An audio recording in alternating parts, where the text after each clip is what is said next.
Nagsalita na si LeBron James sa kanilang matchup ni Kevin Durant, may paalala sa kanyang mga teammates. May bagong update kung maglalaro ba sa first round si Luka at Reeves.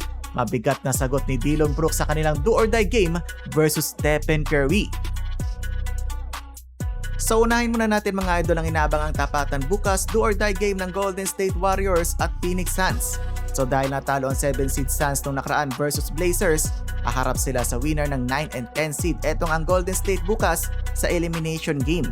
Iiwasan ng Phoenix Suns ang senaryo kung saan sila ang magiging kauna-unahang 7 seed na hindi makakaabot ng playoffs. Ang pinaka-highlight sa laban na to ay yung matchup ng villain ng NBA na si Dillon Brooks at Stephen Curry. Alam natin na gustong-gusto ni Dillon Brooks na targetin ang pangunahing star ng NBA tulad ni LeBron at Steph. Sa interview nga, excited pa ang villain ng NBA makatapat ang Warriors. Binanggit niya pa ang mga pangalan kung bakit Warriors ang gusto niya makatapat. Si Steph, Draymond at ultimo ang kanilang coach na si Steve Kerr ayon kay Brooks. Steph and Draymond. That's it. That's Steve Kerr. Ayon pa sa nabasa natin, gusto talaga ni Brooks matalo ang Clippers para ang Warriors ang kanilang makatapat. Kahit kontrabida ng NBA, pinuri naman ni Brooks si Stephen Curry bilang one of the best players to ever do it. At syempre, ito yung gusto niya makatapat sa elimination game, yung best of the best. Battle-tested daw mga idol ang kupulan ni Curry at magandang matchup daw yon para sa kanila. One of the best players ever do it. Way possible, so it's a good matchup for us.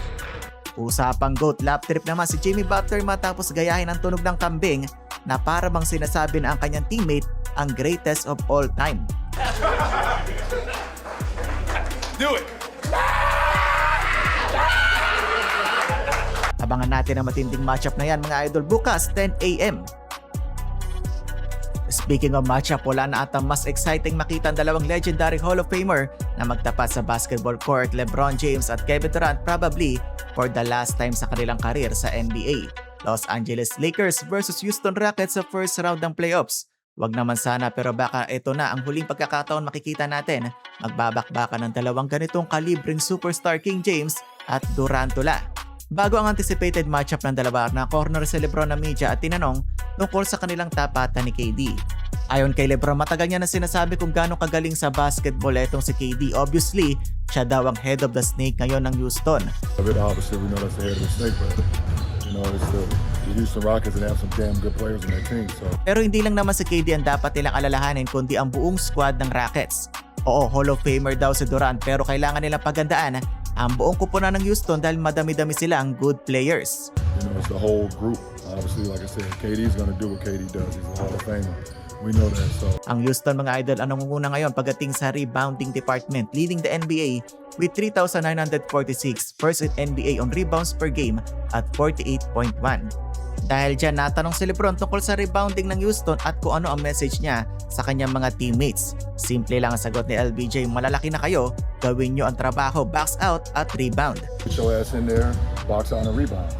Patungkol naman sa leadership ni LeBron, sabi na mismo ng kanyang anak na si Bronny James, dapat daw makinig sila sa kanyang tatay pagdating sa playoffs dahil veterano na ito. Marami nang napanalong serye at finals. Kailangan daw nila maging open-minded. Usap-usapan kasi mga idol na baka mabigyan ng minuto si Bronny dahil ayon sa bali-balita, wala pang kasiguruhan kung makakalaro sa first round ang dalawang superstar Luka Doncic at AR. Parang ang dating sa mga nababasa natin, malabong makalaro ang dalawa unless ma-extend ang serye.